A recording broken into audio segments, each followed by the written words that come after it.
क्या इन्होंने नहीं देखा कि हमने इनसे पहले कितनी उम्मतों को हलाक कर दिया जिनके पांव मुल्क में ऐसे जमा दिए थे कि तुम्हारे पांव भी ऐसे नहीं जमाए, और उन पर आसमान से लगातार मे बरसाया और नहरें बना दी जो उनके मकानों के नीचे बह रही थीं, फिर उनको उनके गुनाहों के सबब हलाक कर दिया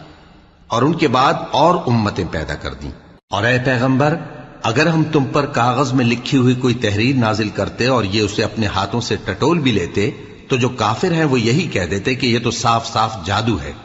और कहते हैं कि इन पैगंबर पर फरिश्ता क्यों नाजिल ना हुआ जो इनकी तस्दीक करता।